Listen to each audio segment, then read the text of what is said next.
In the searing silence of a forgotten desert, beneath layers of ash, stone, and time itself, scientists uncovered something that should not have survived. A set of ancient bones, fragile, weathered, but unmistakably human, rested in the dust of a land older than memory. A discovery so shocking, so world-shifting, that it forced humanity to rewrite its own origin story. But this story doesn't begin with fossils. It begins with a landscape, vast, dangerous, and powerful, where Earth itself cracked open, exposing secrets millions of years old. And at the heart of this land lies a country whose soil holds chapters of our past no one expected to find: Ethiopia, the cradle of our beginnings, and the keeper of our oldest mysteries. Ethiopia is more than a nation. It is a living museum carved by time, fire, and shifting continents. Scientists call this region one of the most important places on the planet for understanding human evolution. Its ancient highlands, sweeping valleys, and volcanic scars form a unique gateway into deep human history. For millions of years, the land has been transforming, rising, falling, breaking apart, exposing layers of Earth older than the oldest civilizations. This dramatic landscape is not accidental. It is the product of tectonic forces that shaped East Africa into a natural archive of the past. And it is here that our earliest ancestors may have first walked upright. Many scientists believe East Africa, especially Ethiopia, was the birthplace of the earliest hominids. It is often called the cradle of humankind, not because of myth, but because of evidence. Evidence found in stone, ash, and bone. Stretching more than 4,000 miles, the Great Rift Valley is one of the most dramatic natural formations on Earth. A massive scar running across the continent, created when the planet's tectonic plates began to tear apart millions of years ago. Volcanoes erupted, ground collapsed, lakes formed, filled, dried, and formed again. Each new layer of ash and sediment captured fragments of life, tiny secrets sealed away for millions of years. The Rift Valley is like nature's own time machine, a place where the Earth exposes its memories in layers stacked like pages in a book. Every layer tells a different story: ancient rivers, forest creatures, early primates, and eventually, the first forms of humans. This is why scientists flock to Ethiopia. If the story of humanity is written anywhere, it is written here. In the early 1970s, a young paleoanthropologist named Donald Johanson set his sights on Ethiopia. He had a bold idea, one that many doubted.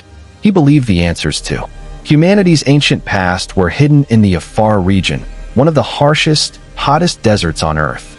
Johanson gathered a team of determined researchers from around the world.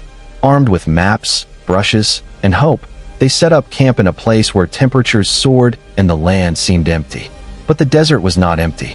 It was full of stories waiting to be uncovered. For weeks, the team scoured the landscape, searching for the tiniest fragments of bone or tooth. In the dust beneath their feet lay millions of years of history, but finding it would take patience beyond imagination. Still, they did not give up. And on one unforgettable morning, the desert finally revealed one of its greatest secrets. It was November 24th, 1974. A typical hot, dusty morning in the Afar Triangle. Johanson and his colleague Tom Gray were surveying a steep gully when something pale glinted in the sunlight. Johanson bent down and gently brushed away the dirt.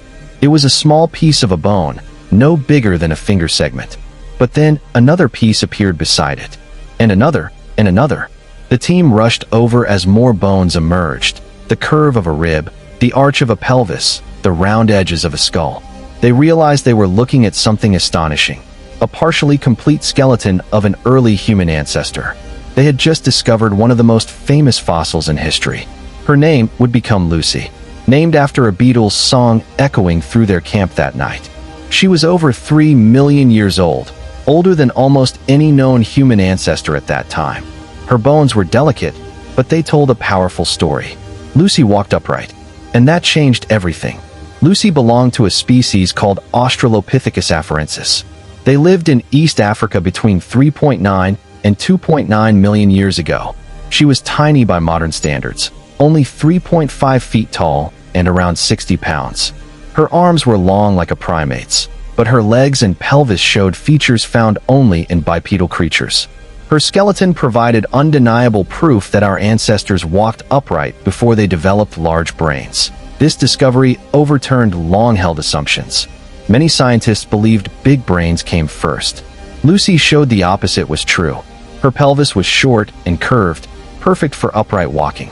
Her femur angled inward, just like modern humans, allowing balance on two legs. Her knees bent in a way specialized for bipedal motion. Every bone whispered the same truth.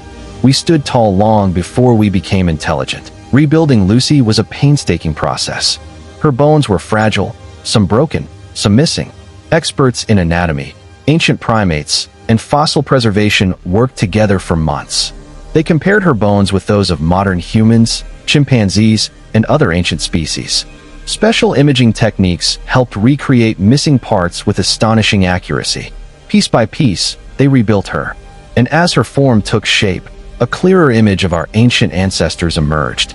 Lucy became a symbol, not just of science, but of human resilience. Ethiopia's significance is not limited to fossils. It is one of the world's oldest continuous civilizations, with traditions stretching back thousands of years. The ancient Kingdom of Aksum once dominated trade and culture across northeastern Africa. Its massive stone obelisks, carved from single pieces of granite, still stand today as a testament to ancient engineering brilliance. Then there are the extraordinary rock-hewn churches of Lalibela, carved directly into solid volcanic stone.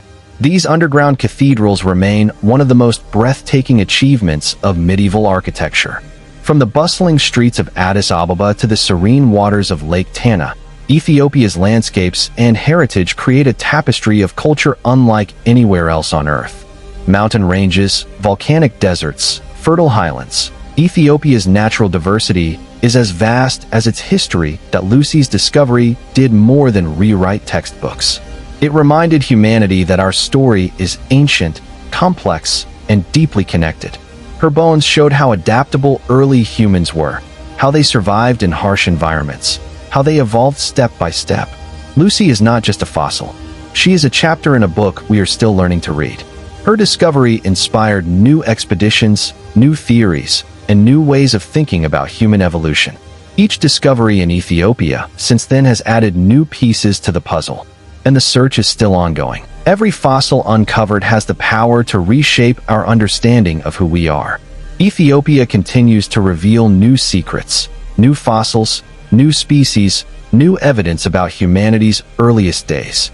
The land that birthed Lucy remains one of the most important scientific destinations on Earth. The deeper scientists dig, the more astonishing the story becomes. Human evolution is not a straight line. It is a web, full of branches, surprises, and mysteries. And in Ethiopia, the Earth keeps giving us more pieces of that web. Every discovery brings us one step closer to understanding our ancient origins. As we look back at Lucy's fragile bones, we are reminded of something profound. We are all connected, not by nations or language, but by roots that stretch millions of years into the past. The story of humanity is still being written. One fossil, one discovery, one breakthrough at a time. And somewhere beneath the sun-baked soil of Ethiopia, another secret waits to be found.